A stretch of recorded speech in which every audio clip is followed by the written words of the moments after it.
Bueno, os daréis cuenta que esta semana ha sido súper movidita en YouTube, ¿no?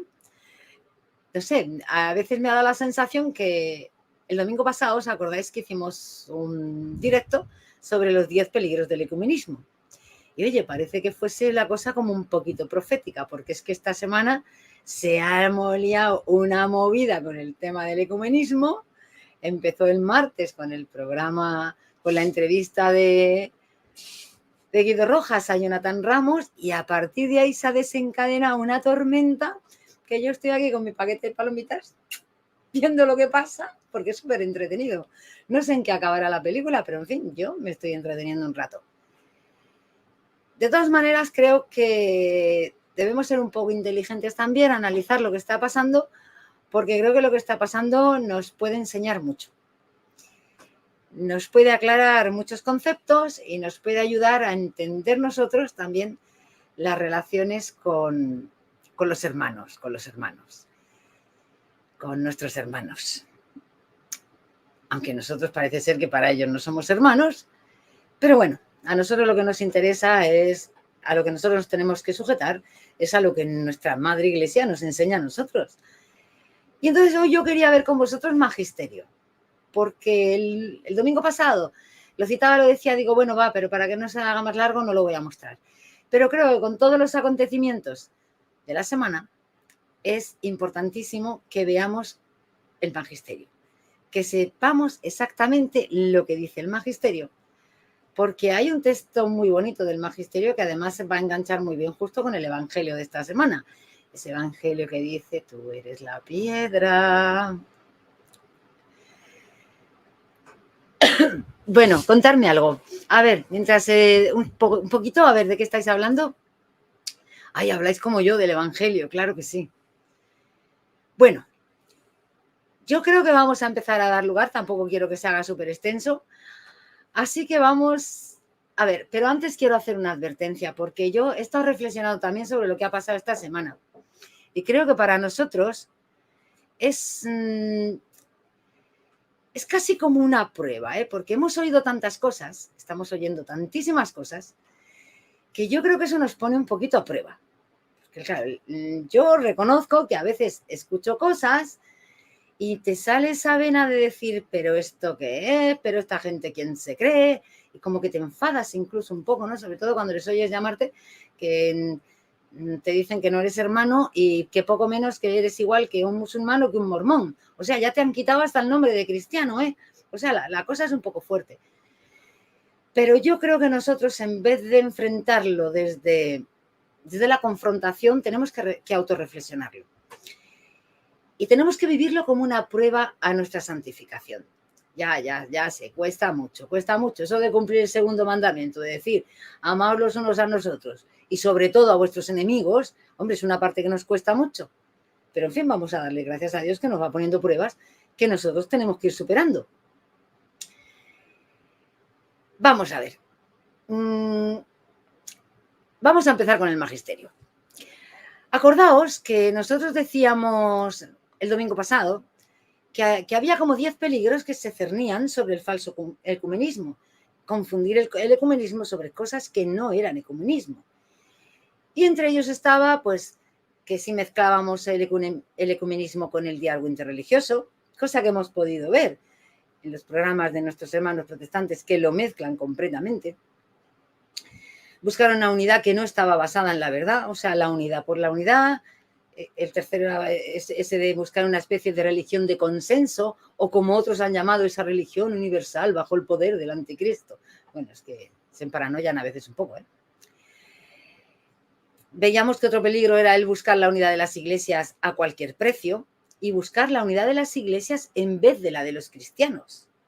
Y eso lo vamos a ver ahora muy clarito también en el magisterio. También decíamos que otro peligro era el hecho de creer que el ecumenismo es sencillamente dialogar por dialogar, o sea, por pasarnos la vida dialogando. Nos metemos en el ascensor, nos liamos a chacharas sin que eso no fuese nada. Y yo creo que eso también lo vamos a ver, que hay quien piensa que es así. Pero el diálogo tiene un único fin, que es el de encontrar la verdad y el de acercar a todos a la verdad que está depositada en el único y verdadero cuerpo de Cristo. Con esto, claro, entrábamos en lo que era el perder y hacer perder el tiempo, en lo que era desperdiciar recursos, en un montón de cosas. Tampoco podíamos llegar a la unidad así por las buenas, sin nada y ya está. O sea, venga, nos juntamos. No, tampoco se podía ser así. Veíamos que un peligro grande era la confusión que se creaba en los fieles, eso era un peligro importante, que muchas veces venía derivado del lenguaje buenista, que otras veces venía derivado también de determinadas actuaciones que a veces no estaban enmarcadas o bien definidas dentro de lo que, y lo vamos a ver, dentro de lo que el concilio define por actividades ecuménicas y por unirnos en el rezo por la oración y colaborar con nuestros hermanos. A veces llegamos a tipos de limitaciones como con celebraciones de Eucaristías y con cosas que sí, que por su dimensión catequética nos creaban una confusión en los fieles. Y el último gran peligro, que para mí me parecía el mayor de todos, era el de suplantar la evangelización por el ecumenismo. O sea, nos quedamos en el ecumenismo, en el diálogo, vamos a ver en qué nos acercamos, vamos a ver lo que nos separa y vamos a no evangelizar. Cuando el ecumenismo creo que es una ocasión brillante, buenísima, precisamente para evangelizar. Claro, eso es lo que también les da miedo a otros. Yo lo comprendo, yo lo comprendo. Entonces, para empezar, acordaos que la Iglesia decía siempre ha dicho, cuando el Concilio Vaticano II, la Iglesia establecía que, precisamente por el pasaje del Evangelio que dice, Padre, haz que ellos sean uno. Él rogaba por la unidad de todos los cristianos, rezo por ellos para que sean uno, como tú y yo somos uno. Y rezo también por los que vendrán y tendrán que creer, precisamente por el testimonio de ellos. Claro, aquí está una parte importante que la Iglesia considera del ecumenismo, y es que ¿qué imagen estamos dando al mundo cuando el cristianismo, o lo que se llama a sí mismo cristianismo, presenta esa imagen de división tan grande?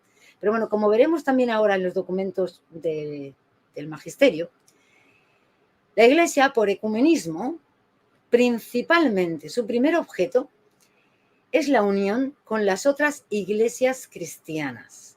Y las iglesias cristianas para nuestra Iglesia católica es, en primerísimo lugar, la Iglesia ortodoxa y luego las iglesias luteranas y las iglesias anglicanas. El otro círculo, que está bastante ya mucho más alejado de esa comunión, por su propia idiosincrasia, por no ser iglesias, por no conservar los sacramentos, por no conservar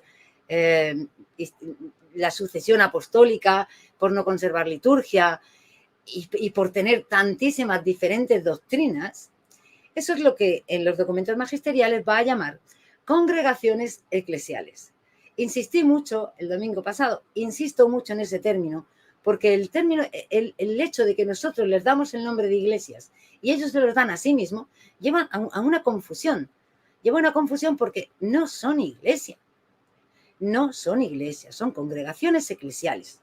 Eso no significa que de modo individual, que formen, por el hecho de estar bautizados, formen parte en una comunión más o menos imperfecta, dependiendo de la distancia que tienen hacia el depósito de la fe, de lo que es el cuerpo místico de Cristo. Pero no tienen comunión plena con la única iglesia de Dios, que es la Iglesia Católica. No tienen tampoco comunión plena con la revelación que hizo Cristo encarnado de sí mismo, que es el depósito de la fe, que lo dejó en la Iglesia Católica para enseñarlo, para interpretarlo, para defenderlo, para protegerlo, para custodiarlo.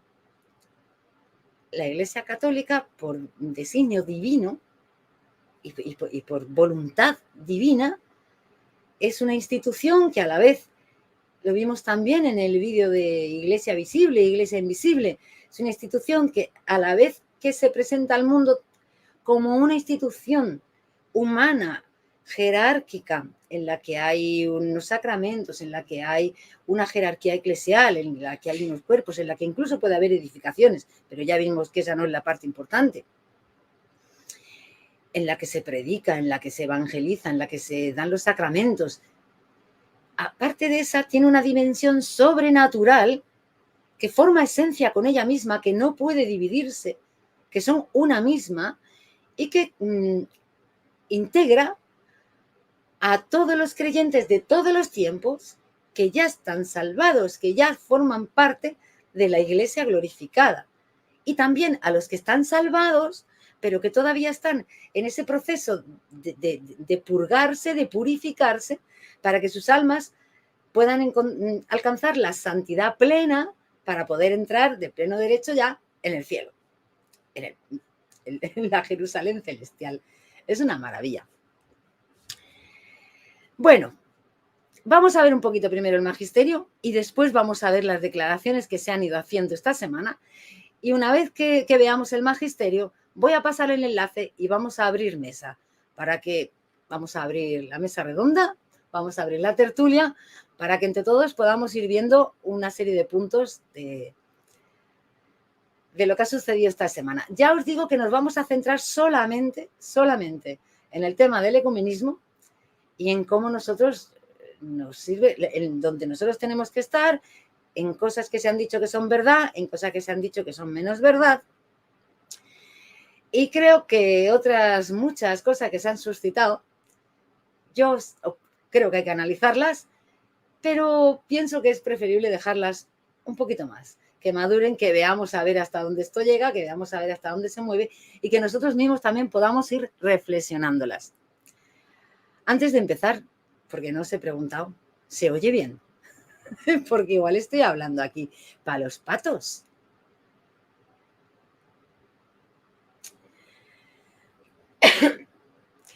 Sí, bueno, el tema, ya sabéis que el tema ha sido bastante polémico porque a raíz de la entrevista que Guido Rojas hizo a Jonathan Ramos, pues bueno, ahí el avispero, parece que se ha tirado una piedra al avispero y vamos, estamos asistiendo a un peliculón, pero a un peliculón.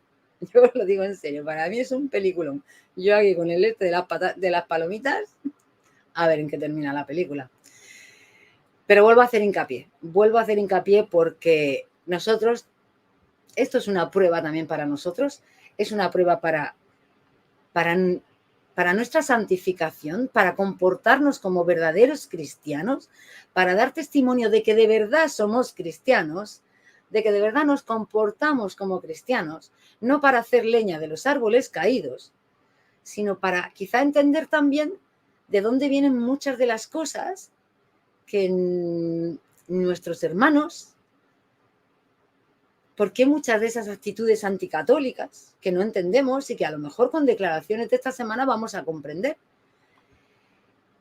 Y independientemente de todo eso, nosotros tenemos que seguir ajustándonos al magisterio de nuestra iglesia, al querer y al sentir de nuestra iglesia, que es el querer y el sentir de Cristo, porque la iglesia está guiada por el Espíritu Santo, o sea, es el Espíritu Santo el que a nosotros nos está encomendando esa misión, que no va a ser una misión fácil, no, va a ser una visión dificilísima, porque tal y como se están las cosas va a ser muy difícil.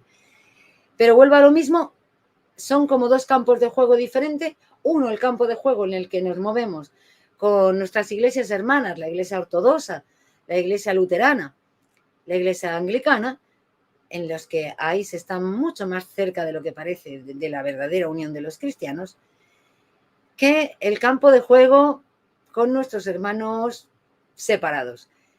Ese ya es un poquito más... es otro punto. Ese es otro punto. Ese nos va a crear más dificultad. Bueno, pues vamos a empezar. Vamos a ver... Bueno, os decía que partíamos del Evangelio, de cuando Jesús dice que reza por su iglesia, para que seamos uno, para que podamos estar unidos en ellos, como Padre e Hijo están unidos, y para que por nuestra unión en ellos, además, el mundo pueda creer y los que tienen que venir después puedan creer. A ver, un momentico. Vamos a ver primero, a ver qué es lo que nos dice el magisterio sobre la unidad, ¿vale? Bueno, yo aquí os voy a pedir un poquito de paciencia. Yo tengo que empezar a compartir pantalla. Sabéis que no estoy muy ducha en esto, con lo cual, a veces, ya veremos a ver qué pasa. Vamos a ver, porque compartir pantalla. Aquí hay un montón de documentos, ¿vale? Y vamos a ver, porque como no me los deja luego en órdenes, como luego me los pone de todas maneras. A ver, Lumen Gentium. Bien. A ver. Perfecto. Vamos bien. ¿Se ve bien? Mira, para si alguno tenéis que no se vea muy bien, ¿vale? Lo que tenéis que hacer es poner la resolución a 480. Así en 480 podréis ver las letras con total y absoluta claridad. Dice el Lumen Gentium en su número 8.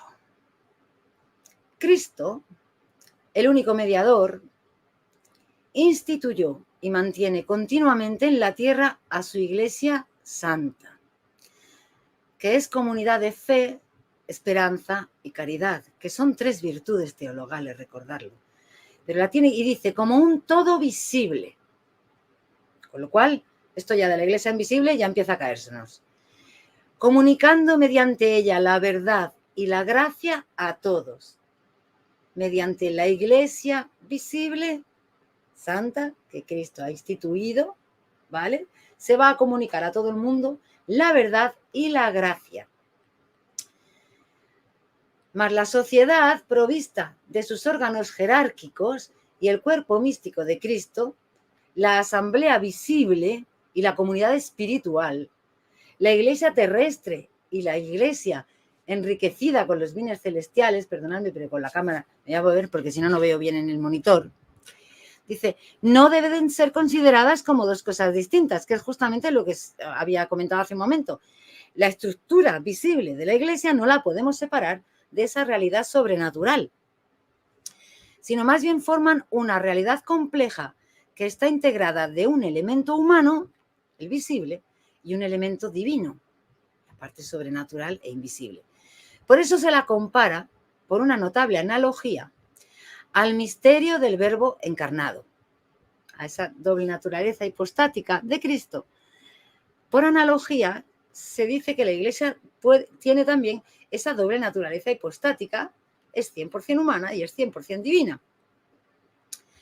Pues así como la naturaleza asumida sirve al Verbo divino como instrumento vivo de salvación, unido indisolublemente a él, de modo semejante, la articulación social de la Iglesia, como cuerpo visible, sirve al Espíritu Santo que la vivifica para el acrecentamiento de su cuerpo místico. Esta es la única Iglesia de Cristo, que en el símbolo confesamos como una santa, católica y apostólica. Hablábamos el otro día de cuando la Iglesia habla de símbolo y cuando incluso eso se recoge en los documentos de los padres de la Iglesia. Y no sé si sale la palabra símbolo alguna vez en el Nuevo Testamento, no estoy segura, ¿vale? Pero se refiere al credo, a la profesión de fe. Cuando en el Nuevo Testamento se dice que uno es cristiano una vez que se bautiza y profesa la fe, no es levanta la mano y dice yo creo en Cristo. Profesar la fe consiste precisamente en el símbolo y es en el credo. Y eso lo sabemos porque la documentación arqueológica, que gracias a Dios, por la providencia divina, nos llega, ya da cuentas de ello en la Didache y ya da cuenta en los escritos antiguos, que para el bautismo los cristianos se aprendían el credo apostólico. Después pasó a ser el credo niceno-constantinopolitano. Bien. Total, que en ella confesamos como una santa, católica y apostólica en el credo. O sea, cada vez que en el credo nuestros hermanos separados intentan muchas veces cuando dice una santa, católica y apostólica, luego dicen, sí, pero esa no es la católica. Y esa católica se refiere a todo el mundo. No. Esa católica es la única iglesia de Cristo. Esa católica es la que desde los primeros creyentes y por una línea así que no se rompe, llegamos hasta hoy, tanto en historia como en doctrina, es la Iglesia católica. Esa es la evidencia y esa es la realidad. Se quiere poder aceptar, se quiere poder negar, pero hay realidades que son innegables y esta es una de ellas que es incuestionable. Dice que nuestro Salvador, después de su resurrección, encomendó a Pedro para que la apacentara. confiándole a él y a los demás apóstoles su divino gobierno. Cristo instituyó a Pedro como pastor universal de toda su iglesia aquí visible en la tierra. Y a los demás apóstoles como su gobierno, que es lo que en la actualidad en nuestra iglesia tenemos el cuerpo de los obispos, ¿no? Lo que son todos los obispos, esos son los representantes de los apóstoles. Y el Papa es el representante de Pedro, de San Pedro. Dice, y la erigió perpetuamente, como columna y fundamento de la verdad. La plenitud, la totalidad de la verdad está en la Iglesia Católica. Quien no lo quiera aceptar, tiene el libre albedrío para no aceptarlo, pero que no lo acepte no significa que no sea una realidad, por mucho que otros vengan negándolo, por mucho que otros se inventen otro montón de doctrinas de hombres. A nosotros, el Nuevo Testamento que estaba escrito para nosotros, que San Pablo escribía para las primeras comunidades de católicos, que Judas escribía, que Santiago escribió, que San Pedro escribió, que San Juan escribió para las primeras comunidades de católicos, porque esas cartas, esas epístolas están escritas para los católicos. Ahí ya nos avisan de que habrá tiempo, llegará un tiempo, donde el mundo no soportará la sana doctrina, donde el mundo le hará daño esas palabras y querrán seguir a maestros conforme a sus quereres particulares, conforme a su subjetividad. Bueno, eso ya llevamos 500 años viviéndolo. 500 años viviéndolo. Y nos avisan, no les sigáis, cerrar vuestros oídos, Surgirán falsos pastores, surgirán vientos de doctrinas que os intentarán mover de un sitio a otro. No les oigáis, porque la columna y el fundamento de la verdad está en la Iglesia Católica desde el inicio, y así va a continuar. Esta iglesia, dice, establecida y organizada en este mundo como una sociedad visible, evidentemente, subsiste en la Iglesia Católica. Ese término de subsiste ha generado mucha controversia, mucha gente, pero luego veremos como un documento de del Dicasterio para la Doctrina de la Fe, respondió, que lo vamos a ver ahora después, y va a clarificar muchísimo para que nadie piense que ese subsiste ya no es lo mismo que es la misma, lo va a clarificar mucho. Subsiste en la Iglesia Católica, gobernada por el sucesor de Pedro y por los obispos en comunión con él. Si bien fuera de su estructura se encuentran muchos elementos de santidad y de verdad, que como bienes propios de la Iglesia de Cristo impelen hacia la unidad católica.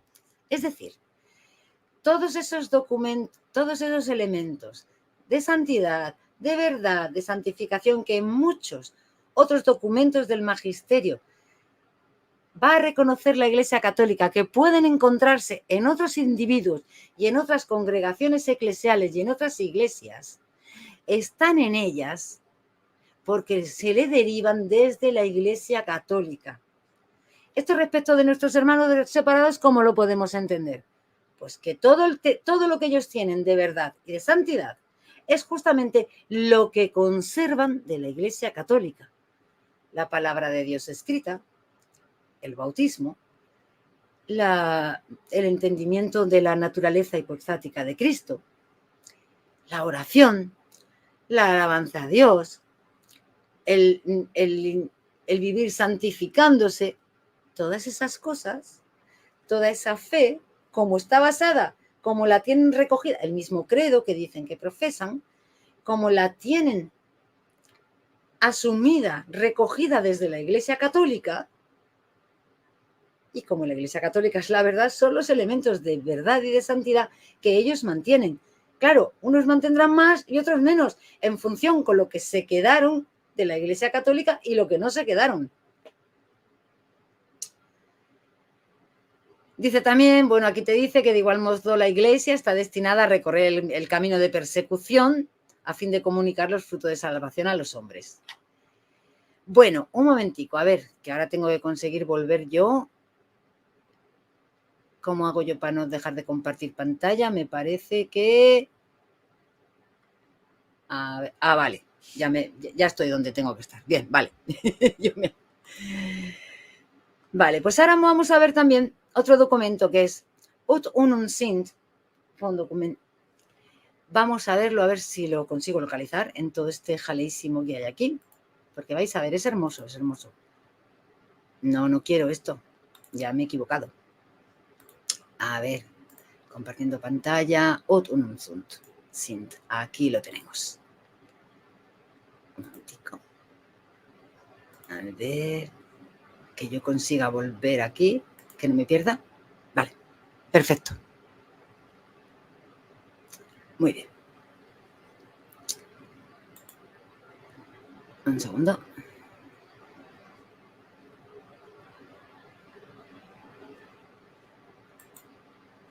Me pierdo yo un poco, ¿eh?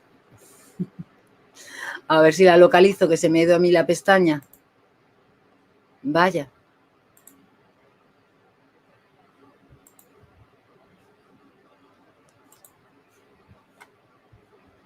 ¿Dónde la tengo ahora? Vale. Es que, claro, la tengo ahí con vosotros, pero yo ahora no localizo mi pestaña y desde el monitor no la veo. Soy incapaz de leerla, ¿eh? Os lo digo en serio. ¿Qué tal se ve? ¿La estáis viendo bien? Aquí la tengo, aquí la tengo. Porque nos vuelve otra vez a hablar de la unidad. Y para que veáis, nos dice, en efecto, la unidad dada por el Espíritu Santo no consiste simplemente en el encontrarse juntas unas personas que se suman unas a otras. Y esto grabároslo bien en la mente, recordarlo bien, porque ahora vamos a ver unas declaraciones que nos llevan justamente a contradecir esto que estamos viendo, ¿vale? No consiste en encontrarse juntas unas personas, una junto a otra. Es una unidad constituida por los vínculos de la profesión de la fe, de los sacramentos y de la comunión jerárquica. Este documento nos está diciendo que sin la estructura, que sin la incorporación a esa Iglesia católica visible, en la que está la comunión jerárquica, en la que están los sacramentos y está la profesión de fe, está el credo de nuestra fe, que lógicamente en cosas no es compartido por otros hermanos, no puede haber, no se está cumpliendo esa unidad del Espíritu Santo. Ya os dije que yo me iba a liar un poco con esto de compartir. En fin, ahí voy poquito a poquito. Vamos a ver ya por último, respecto de la unidad, ¿vale? Para que veamos la importancia y cómo entendían los padres de la Iglesia lo que llegaba a suponer un poco la unidad. A ver, tengo aquí... Vale. A ver, si otra vez lo he hecho, como no es... De verdad, tenedme paciencia, por favor, porque soy un poco torpecita. A ver, Catena Áurea, Juan 348. Aquí está. A ver, si no se me ha perdido. Un momento. Se supone que lo tenía. A ver, un momento que lo encuentro. Vale.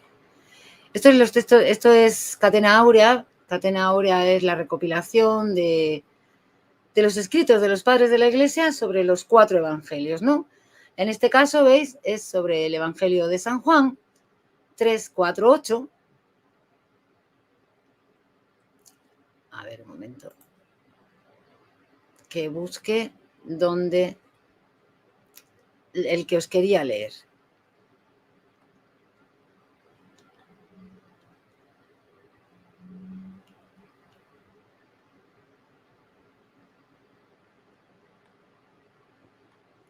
Es que yo estos los dejé marcados, pero ahora al pasar se han desmarcado. Y entonces ahora no tengo muy claro cuál de todos era el que... Espera, a ver, si me perdonáis un momentico, ¿vale?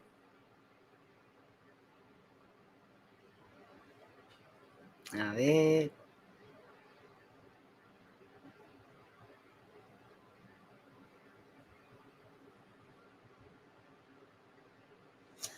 A ver, veáis. Y también quiero que que tengáis esto presente para cuando después escuchemos declaraciones y para que vosotros mismos cuando en los vídeos lo veáis, vais a escuchar declaraciones que no están de acuerdo con esto, ¿vale? San Agustín dice, ¿y cómo no? Dice, si alguno no naciese del agua y del espíritu, no podrá obtener la salvación o la vida eterna. Es decir, no entrará en el reino de Dios. Dicen algunos a esto, los niños deben ser bautizados para que puedan entrar con Cristo en el reino del Dios, a donde no llegarán si no son bautizados. Aunque los niños, dicen los pelagianos, si mueren sin bautismo, deberían pasar a la vida eterna porque no están sometidos al yugo del pecado. Pero todos sabemos que sí están sometidos al yugo del pecado, al del pecado original. Pero bueno, el caso es que luego dice, pero ¿por qué se vuelve a nacer si no hay que renovarse de alguna cosa antigua? ¿Y por qué la imagen de Dios no entra en su reino si no es porque se lo impide el pecado? Aquí la parte que quiero que os quedéis es sobre todo con que hay que renacer, porque todos sabéis que nuestros hermanos nos hablan siempre del renacer, el renacer en el espíritu, la vida nueva. Pero es que la vida nueva, los padres de la Iglesia, siguiendo el Evangelio, siempre lo han asociado al renacer del agua y del espíritu. Y renacer del agua y del espíritu es el bautismo. Es el bautismo. O sea, para ser hijos de Dios tenemos que estar bautizados. Vais a escuchar que hay personas que dicen que van a decir que no. En esta semana hemos escuchado que muchas personas dicen que para ser hijos de Dios, bueno, poco menos que ellos determinan quiénes son hijos de Dios. Hay que estar de acuerdo, según las confesiones protestantes, hay que estar de acuerdo con el credo, pero muchos de ellos ya dicen que ni siquiera con el credo, o sea, que solamente con lo que ellos piensan que son iguales que ellos. Por eso nos tratan a nosotros, nos han quitado ya hasta el nombre de cristianos, ya lo veréis. A ver, un momento.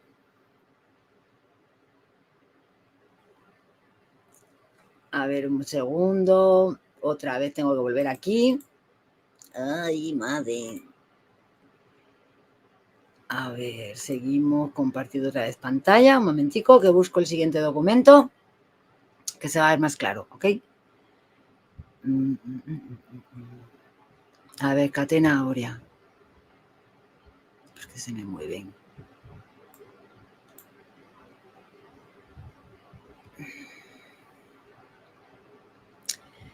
A ver. Vamos a ver. Aquí, en este está justamente haciendo, mirar, aquí San Hilario, ¿vale? Nos habla justamente del pasaje, veréis, de Juan 17, 20, 23, que es cuando Jesús dice, Padre, ruego por ellos, mas no ruego tan solamente por ellos, sino también por los que han de creer en mí, por la palabra de ellos, para que sean todos una misma cosa, así como tu Padre en mí y yo en ti, que también sean ellos una cosa en nosotros, para que el mundo crea que tú me enviaste. Bueno, es un poquito más largo. Y entonces San Hilario nos dice aquí, ya se ha ido otra vez la marca, ¿os dais cuenta? Qué roto. Un segundito porque lo voy a...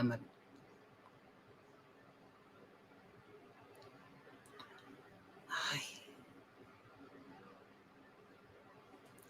Perdonadme, pero no sabía que esto se borraba si yo lo movía. Para eso habré estado yo rato y rato marcándolo.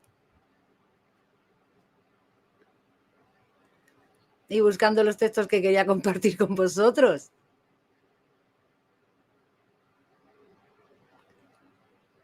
Aquí, está aquí al final, vale. Dice San Hilario, dice, pero el Señor expuso cierta graduación y orden de consumar la unión. Cuando dijo, y sean una cosa en nosotros. Dice, para que siendo Él con el Padre una misma cosa por la naturaleza de la divinidad, nosotros lo fuésemos en él por su corporal nacimiento, y doblemente él en nosotros por la fe en el misterio del sacramento de la Eucaristía, quedando demostrada la perfecta unión por el mediador.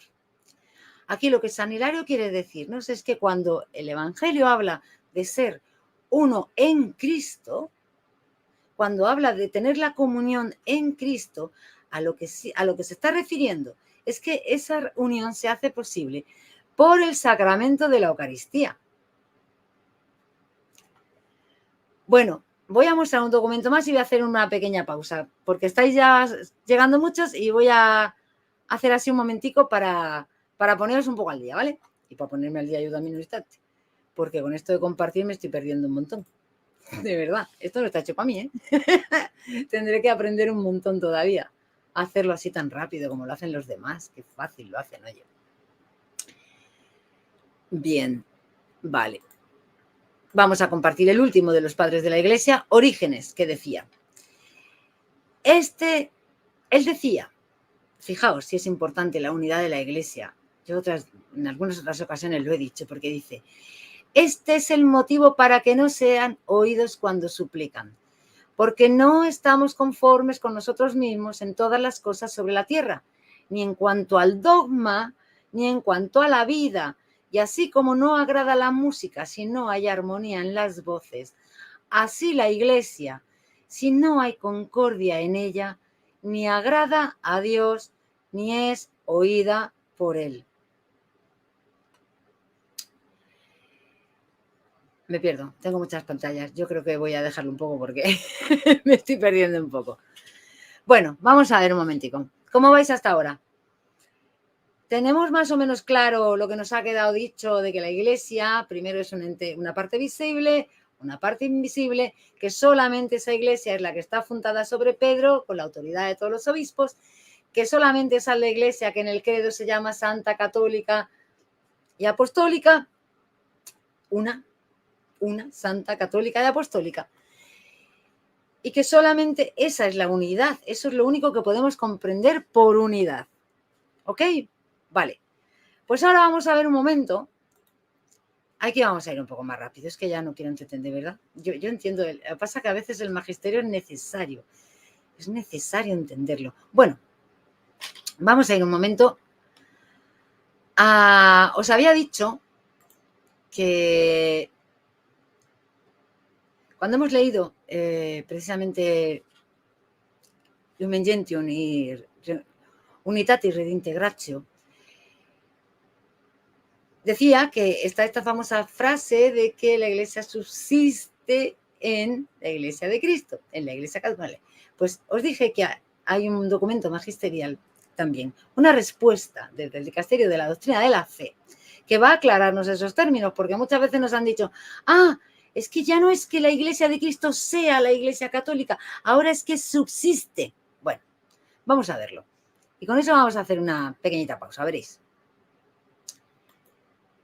Vamos a compartir pantalla. Vamos a buscarlo. Un segundo. Es que tengo que leer aquí todo lo que pone. Pregunta frente.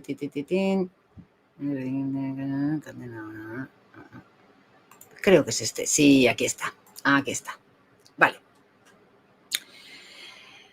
Bueno, como veis, ¿vale? Respuestas a algunas preguntas acerca de ciertos aspectos sobre la doctrina de la Iglesia. Os habla de que con la Constitución de Lumen Gentium, Unitatis Redintegratio, bueno, con Unum Sint, Ecclesiam Suam, bueno, son diferentes documentos. Unas son constituciones dogmáticas del Concilio Vaticano II y otros son decretos y otro tipo de documentos magisteriales. Bueno, se plantearon diversas preguntas de la doctrina de la fe. La primera era, ¿el Concilio Vaticano II ha cambiado la precedente doctrina sobre la Iglesia? ¿Y qué dice el muy clarito? Dice, no, ni ha querido cambiar la doctrina sobre la Iglesia, ni de hecho la ha cambiado, sino que la ha desarrollado, profundizado y expuesto más ampliamente.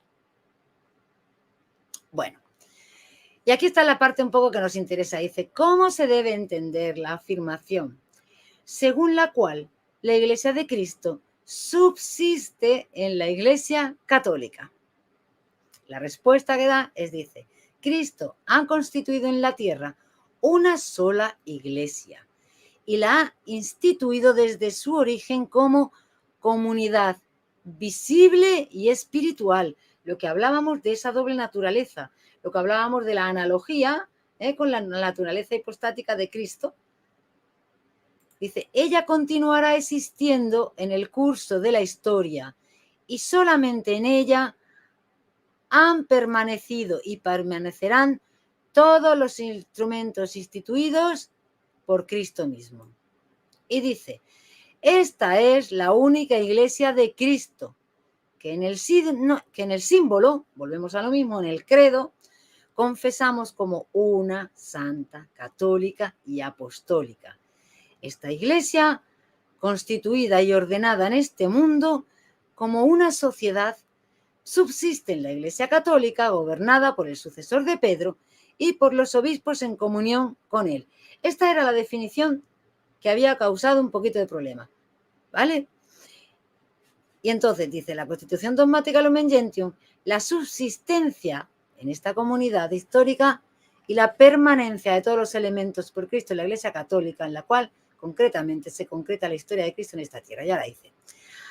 Aunque se puede afirmar rectamente, según la doctrina católica, que la Iglesia de Cristo está presente y operante en las iglesias y en las comunidades eclesiales que aún no están en plena comunión con la Iglesia católica, eso lo venimos viendo, gracias a los elementos de santificación y verdad presentes en ellas, hemos visto que esos elementos de santificación y de verdad vienen precisamente de los elementos de verdad que conservan de la Iglesia católica como columna y fundamento de la verdad, como puede ser el hecho de tener las escrituras, como el hecho del credo, como el hecho de creer en la Trinidad, como el hecho del dogma de la naturaleza hipostática de Cristo, como el hecho de la oración, como el hecho de reunirse, de dar culto unidos y en asamblea, el hecho de la alabanza, ¿vale?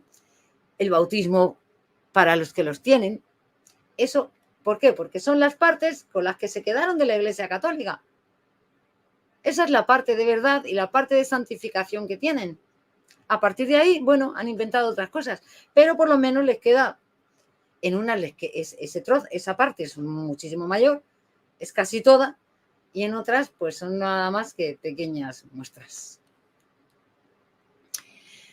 Dice, gracias a los elementos de santificación y verdad presentes. El término subsiste es atribuido exclusivamente a la Iglesia católica, ya que se refiere precisamente a la nota de la unidad profesada en los símbolos de la fe.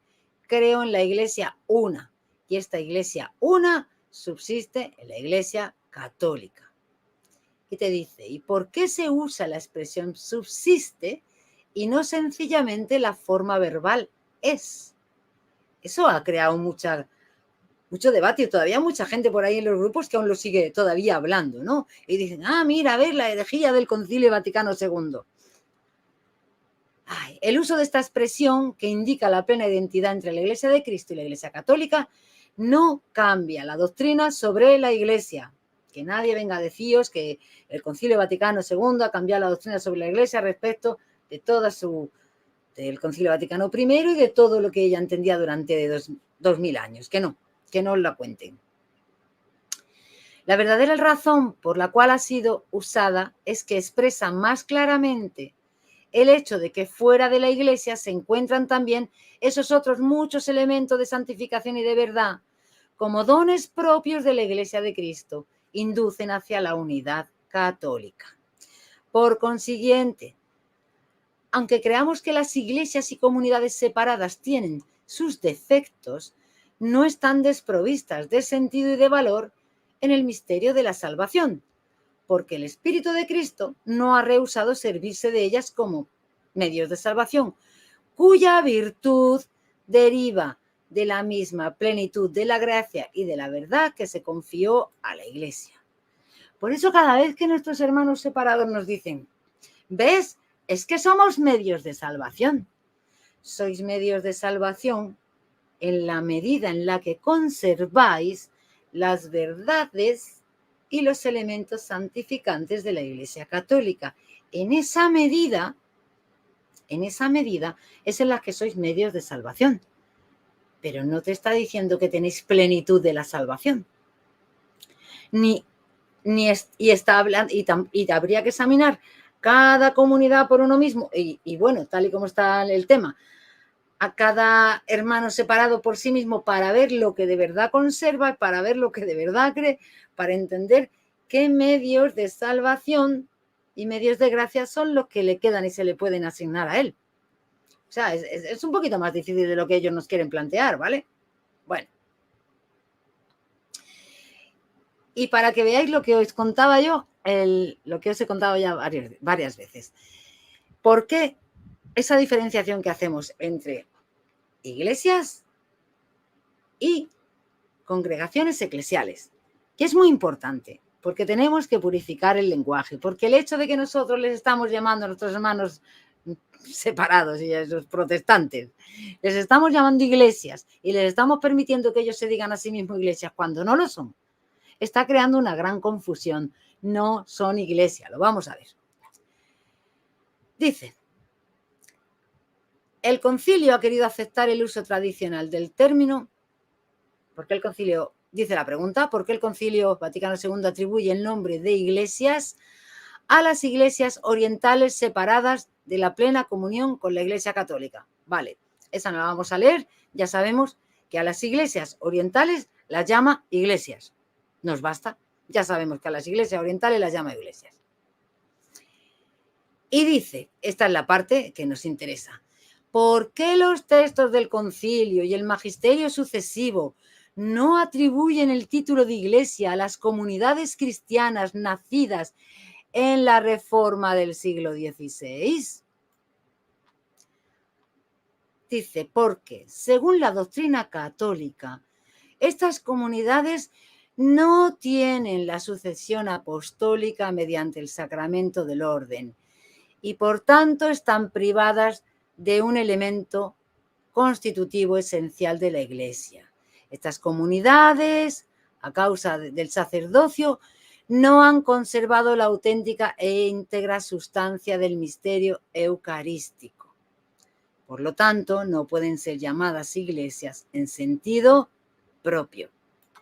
¿Veis? Es lo que os he dicho bastantes veces. Os he dicho muchas veces que no son iglesias porque no conservan la sucesión apostólica. Al no conservar la sucesión apostólica no tienen sacerdocio. Y en algunos casos, aunque puedan decir que tienen sacerdocio, no es un sacerdocio válido. Con lo cual, aun en el caso de que celebren las cenas del Señor, ahí no se está produciendo ningún sacramento. Claro, por eso ellos dicen que es simbólico. Lógicamente, en ellos no se produce una transubstanciación, no se produce la presencia real de Cristo que tenemos nosotros en la Eucaristía. Me dice Miliciano de Cristo, ¿qué documento es? Este ya te lo pasé, Ernesto, mira, ¿ves? Es el que te recomendé que leyeses el primero. Respuestas de la Congregación para la Doctrina de la Fe, respuestas a algunas preguntas acerca de ciertos aspectos de la doctrina sobre la Iglesia. Este es justamente el que yo te recomendé leer en algunos momentos. Te dije, léelo el primero, para que así, cuando sigas leyendo el resto de los documentos del magisterio, entiendas que cuando dice iglesias, habla de la Iglesia ortodoxa, la Iglesia luterana y la Iglesia anglicana.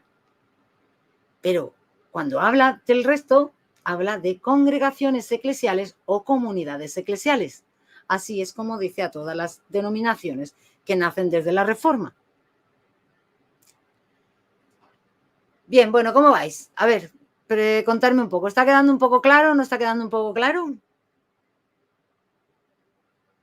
¿Cómo lo veis? Entonces, ahora solamente os voy a decir una cosa, que es qué entiende por ecumenismo la Iglesia Católica. Y a partir de ahí vamos a abrir mesa y vamos a ver un poco los aspectos que nos interesan sobre lo que se ha dicho sobre el ecumenismo esta semana, que ha sido intensa. A ver, entonces aquí os quería solamente compartir un documento más. A ver. Sobre el ecumenismo, espera. Sí, vale. Vale. Vamos a buscarlo entre todos los que hay aquí. A ver. Vamos a ir a Unitatis Redintegratio. Está aquí. Veamos. Bueno, como tengo marcado aquí lo que dice sobre iglesia, ya vamos a leer lo que aquí se define también un poco como iglesia y ahora nos vamos a ir a lo que establece como ecumenismo, ¿vale? Dice, Jesucristo quiere que su pueblo se desarrolle por medio de la fiel predicación del Evangelio y la administración de los sacramentos y por el gobierno en el amor, efectuado todo ello por los apóstoles y sus sucesores, es decir, por los obispos con su cabeza, el sucesor de Pedro, la piedra del Evangelio de hoy, obrando el Espíritu Santo a través de todos ellos, y realiza su comunión en la unidad, en la profesión de una sola fe, en la común celebración del culto divino y en la concordia fraterna en la familia de Dios. Así, la Iglesia, único rebaño de Dios, como un lábaro,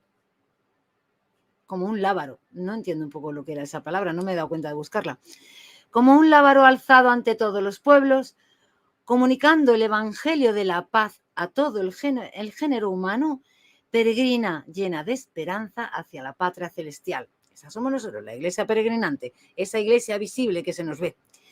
Este es el sagrado misterio de la unidad de la iglesia de Cristo y por medio de Cristo, comunicando el Espíritu Santo la variedad de sus dones.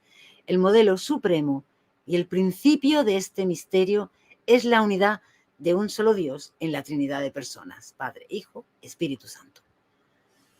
Como veis, la Iglesia Católica no concibe una unidad de venga, vámonos todos a coger la mano, venga, vamos todos, da igual si quitamos esta iglesia, si quitamos este nombre, bueno, da igual si llegamos a un acuerdo de doctrinas. Nada ha cambiado en la Iglesia Católica. La Iglesia Católica sigue, pero ¿por qué no puede cambiar? Porque lo hemos repetido muchas veces, porque no podemos renunciar a la misión que Cristo le dio a la iglesia, porque es que Cristo la ha creado para eso, y es que esta iglesia sigue siendo de Cristo y le pertenece a Cristo y la guía el Espíritu Santo. Y los hombres aquí somos nada más que, a ver si me entendéis. Sí, claro, somos integrantes de esa iglesia, pero esa iglesia, por esa comunión y por esa Eucaristía, es por lo que estamos unidos también a través del Espíritu Santo en Cristo. Somos hermanos en Cristo, pero no es una misión humana, no es algo ni siquiera que se pueda hacer con las fuerzas humanas. Viene de ese depósito de la fe que Cristo dijo, mirar, tomar apóstoles, tomar esto, ir, predicar el Evangelio, bautizar a todos los pueblos, el que crea y se bautice será salvo, y el que no crea y se bautice se condenará. Porque es necesario el bautismo para formar parte del pueblo de Dios, del nuevo Israel, igual que la circuncisión era necesaria para ser parte del pueblo del antiguo Israel, del pueblo de Israel en el Antiguo Testamento, bajo el nuevo pacto, el nuevo pueblo de Israel, es ese pueblo que coge a todo ese remanente fiel que siguió y creyó a Jesús y al que nos hemos incorporado el resto de los gentiles, con lo cual es el pueblo de Israel del nuevo pacto se ha hecho mucho más amplio, ¿vale? Ese pueblo se identifica, ese pueblo se hace pueblo a través del bautismo de agua y de espíritu, que es el que derrama el Espíritu Santo sobre nosotros y es el que nos da la afiliación adoptiva de hijos de Dios. Es el bautismo el que nos da la afiliación adoptiva de hijos de Dios. ¿Por qué? Porque somos hermanos en Cristo, ya lo hemos visto, hermanos en Cristo a través de la Eucaristía. Somos hermanos en Cristo y a través de su sacrificio, como el bautismo bajó por la cruz, resucitó y nosotros en él estamos resucitados. Somos hermanos en Cristo, hijos adoptivos del Padre. Las dos nos han dicho, Lumen Gentium nos ha dicho que para que nos podamos llamar cristianos, tenemos un bautismo y una profesión de fe y un credo. Así es como se entra en la iglesia, con la puerta del bautismo y con la profesión de fe, como lo vemos en todo el Nuevo Testamento. Te bautizas y haces la confesión de fe, aceptas a Cristo en tu corazón, es decir, haces tu credo de fe. Así somos hijos de Dios, así somos miembros de la iglesia. Y dice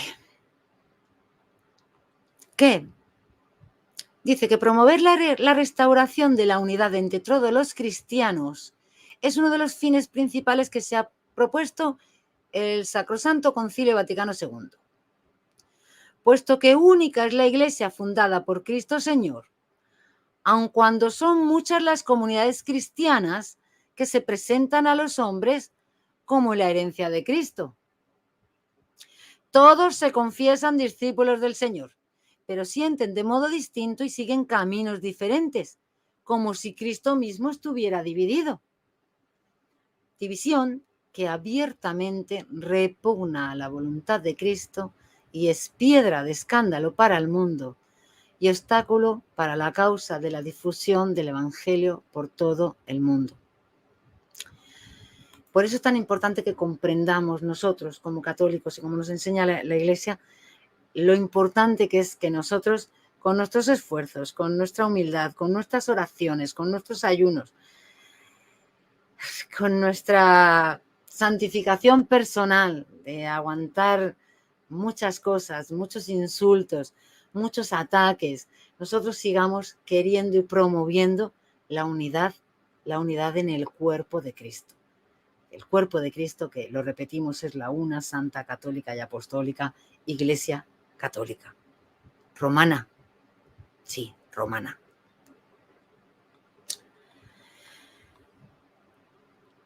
Bueno, a ver un momento, aquí habla ya de las relaciones, ya sabéis, es que estos documentos son... Yo os recomendaría que los leyeseis todos muy tranquilamente en casa, porque os digo de verdad, o sea, son documentos, son hermosos, pero son documentos que hay que leer. Porque nosotros, el magisterio se convierte en esa columna nuestra. Hoy por hoy, en tiempos de confusión, cuando tenemos confusión, ¿qué podemos hacer? Agarrarnos a esa columna, que es la verdad de la Iglesia, ¿no? Pero claro, ¿cómo identificamos la columna? En estos tiempos un poco complejos que estamos viviendo, donde incluso nuestros propios pastores, unos a veces nos quieren llevar hacia un lado, otros nos quieren llevar hacia el otro. Conociendo el magisterio, siguiendo el magisterio de la Iglesia, porque ese magisterio jamás va a poder cambiar. Y no va a poder cambiar ni va a poder tener error, porque ese magisterio está enseñando la verdad de Cristo. Porque si no, no se cumpliría la promesa de que la Iglesia es columna de la verdad.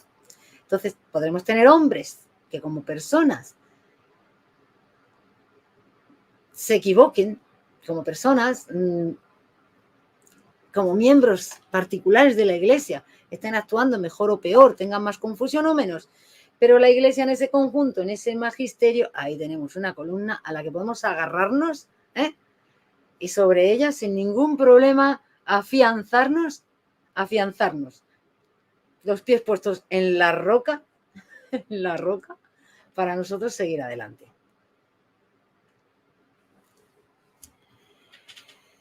Me dice,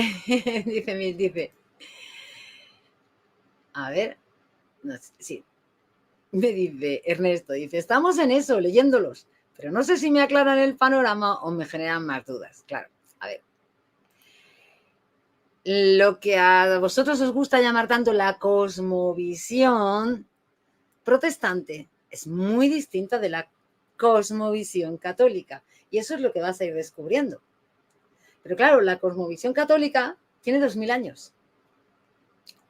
La visión católica que ahora vemos en ese magisterio, la tenemos ya desde los padres de la Iglesia. Se percibe incluso en los evangelios, se percibe en el Nuevo Testamento, la tenemos reflejada en el corpus de cartas, la tenemos reflejada en el libro de Hechos. No es una cosa, no es una invención de ahora. Cada vez se profundiza más, cada vez se intenta explicarla mejor, cada vez se intenta llevarla más clara, a veces en un lenguaje más comprensible, a veces también quitando términos que puedan ofender a otras personas, pero sin cambiar la verdad, porque la verdad es una. ¿Qué pasa? Estamos en los tiempos del posmodernismo. Estamos en una sociedad a la que se le ha inculcado que es que la verdad absoluta ya no existe, que ya existen verdades, que ya todo es subjetivo, que ya todo depende de cómo yo y mi razón entendemos las cosas. Pero hasta hace muy poco tiempo, el ser humano siempre ha sabido que existen verdades, así, columnas, losas absolutas. Y claro, la revelación que de sí mismo ha hecho Cristo es una verdad. Y Cristo vino, se reveló y obró. Y la obra mayor de Cristo, de la voluntad del Padre, fue dejar instituida una iglesia como columna de la verdad, como faro del mundo. Lo hemos dicho ya, lo hemos repetido ya un montón de veces, que es necesario que sea una iglesia visible, aparte de que es como lo vemos en el libro de Hechos, ¿vale? Vemos una iglesia visible, con jerarquía, con sacramentos, con confesión de los pecados, bueno, con sucesión apostólica, vale. Pero aparte de eso, es que si la iglesia tiene que ser columna del mundo y faro del mundo, cualquier persona en el mundo tiene que ver dónde está para poderse dirigir a ella. ¿Qué sentido tiene una iglesia invisible que no se ve, que no se sabe dónde está, que no se sabe cómo vamos a llegar a ella? Eso es casi un pensamiento gnóstico. Pero claro, es que es necesario justificar eso para poder decir yo soy iglesia. No, no, porque eso no es lo que nos dice a nosotros el Evangelio. Eso no es lo que nos dice a nosotros el Nuevo Testamento. No es ni siquiera lo que nos enseña la Biblia desde el Antiguo Testamento. O sea, toda la organización eclesial que se hizo en el Antiguo Testamento no fue para luego tacharla y borrarla. No, no, fue para preparar, como con todo lo que pasó en el Nuevo Testamento, para ahora llevarla a la plenitud con Cristo. Para llevarla a la plenitud con Cristo, no para desaparecerla. Y necesitamos sí o sí que esté, porque si no, si yo estoy en la oscuridad del mundo, si yo no veo esa luz, ese faro, solamente con ese faro, con esa luz, podré saber hacia dónde tengo que ir. Si no, no puedo saberlo. Y que no digamos, es que aquí la escritura. Es que si eso fuese verdad, si eso fuese, es que solo la escritura, ¿vale? Sería genial si eso fuese verdad, porque veríamos que todos creen lo mismo con la escritura. Eso nos estaría diciendo que es verdad, que realmente con solo la escritura llegamos a la verdad. Pero eso no es lo que vemos. Y sabemos que el Espíritu Santo no es espíritu de división. Luego, cuando a mí una persona me dice, mira, es que yo aquí con la escritura, el Espíritu Santo me dice blanco. Y el otro va y me dice, a mí con la escritura, el Espíritu Santo me dice negro. Pues ahí no está el Espíritu Santo. Ahí no puede estar el Espíritu Santo. Porque el Espíritu Santo no puede decir blanco y negro a la vez. Ahí estarán. Ahí lo dejo. ¿Vale? Cada uno que piense lo que quiera. Pero sobre todo está el subjetivismo. Y sobre todo está que volvemos otra vez a Adán y Eva. Otra vez estamos en el paraíso. Y otra vez es que queremos ser como dioses. Nosotros queremos rechazar toda obligación, toda obediencia, toda autoridad y querer ser nuestros propios dioses.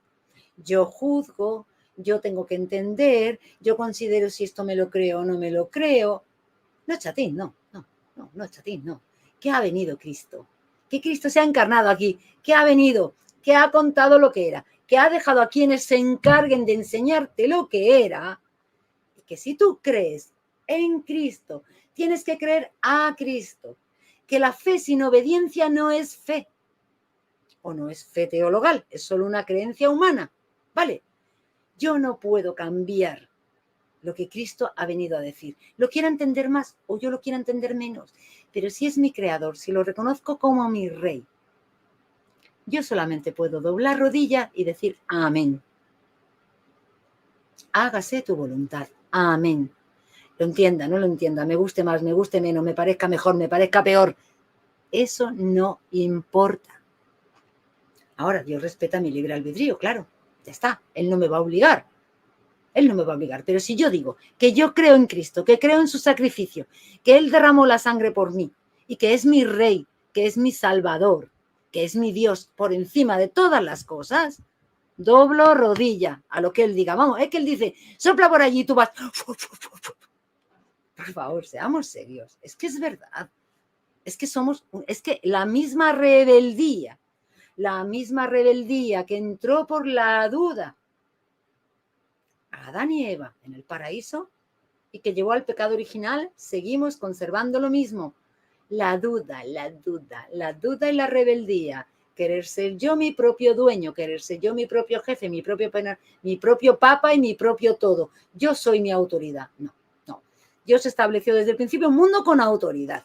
Con una autoridad que venía de Él, no que viene de nosotros. Pero claro, nos hemos hecho tan democráticos. En fin. Bueno, ¿cómo vais? A ver. ¡Guau! Estamos 22 personas. Fantástico. Andas encendida, me dice Liz Reyes. No es que ande encendida. Bueno,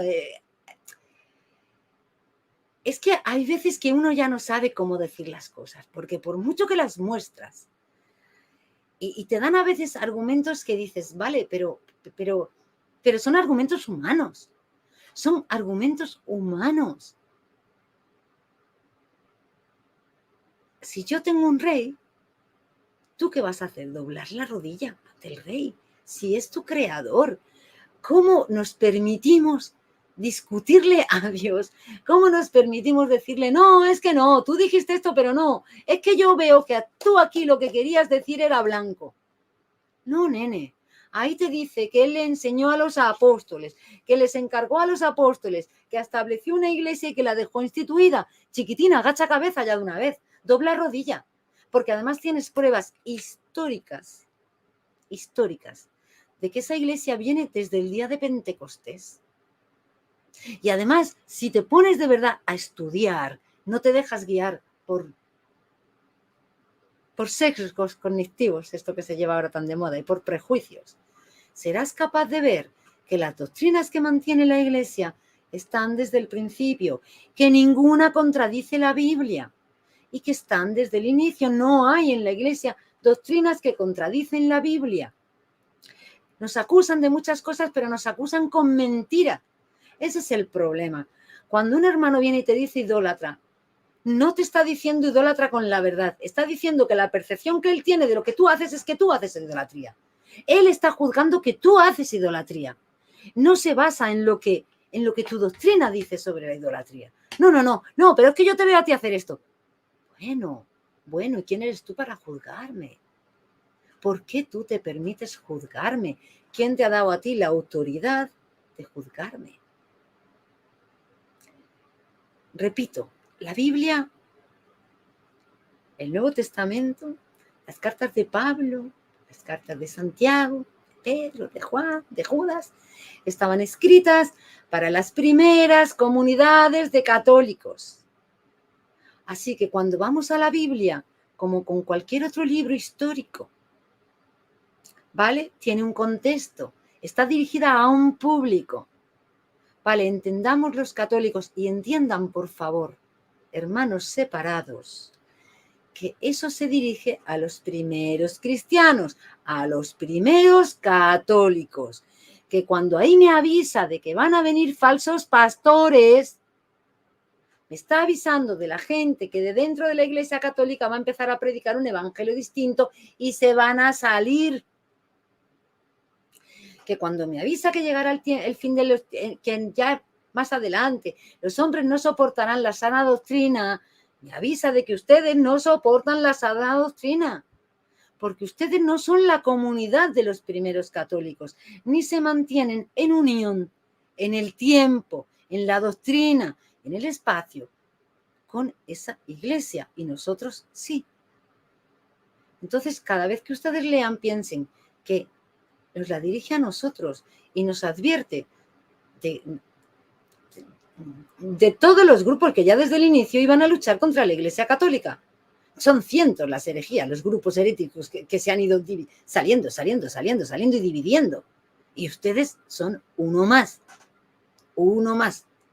que yo no estoy diciendo con eso, no les estoy llamando herejes. Como personas, yo no les estoy llamando herejes. Sus doctrinas siguen siendo igual de heréticas que cuando se definieron como heréticas, porque no se han cambiado, ¿de acuerdo? ¿Vale? Pero si entendiesen eso, cuando se acercasen a la Biblia, se darían cuenta de que no está hablando de ustedes, con lo cual no se pueden aplicar toda esa serie de pasajes bíblicos que pretenden aplicarse a sí mismos. Es que iban a salir de nosotros, porque no eran de los nuestros. No, perdona, verás. Siglo XVI, Lutero, sacerdote católico, salió de los nuestros porque no era de los nuestros. Lo van pillando.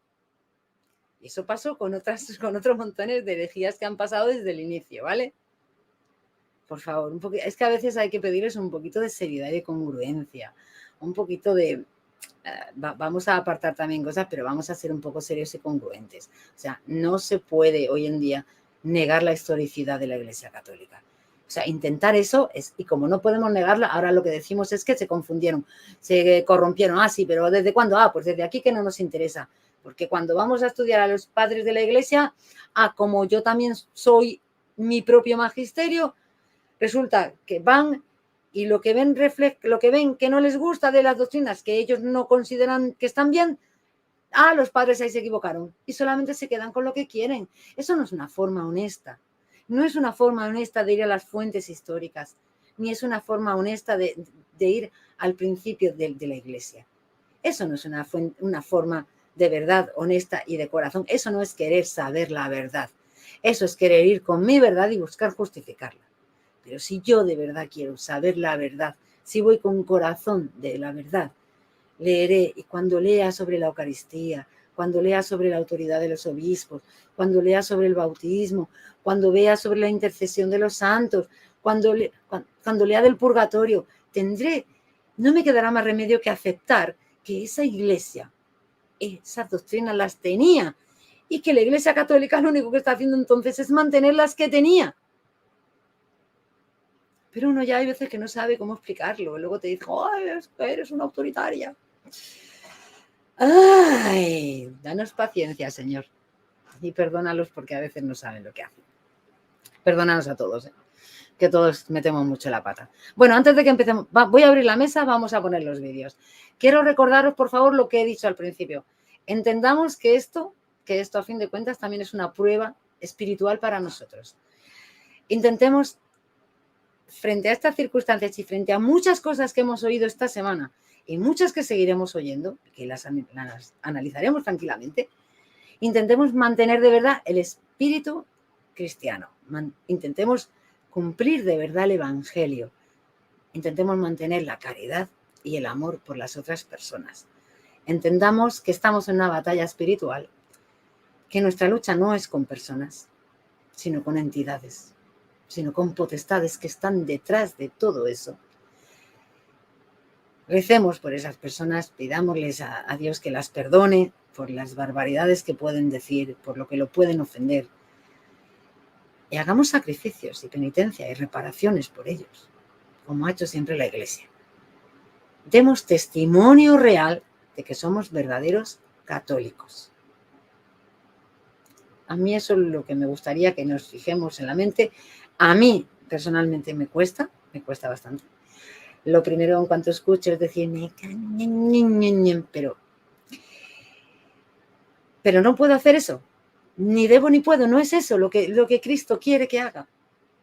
Y nosotros tenemos que esforzarnos en seguir a Cristo y en amar como Él amaba. Y así daremos testimonio de verdad de nuestra fe. Y así no importará si nos dicen que somos cristianos o no. Estaremos demostrando que somos cristianos, lo que otros a lo mejor no pueden.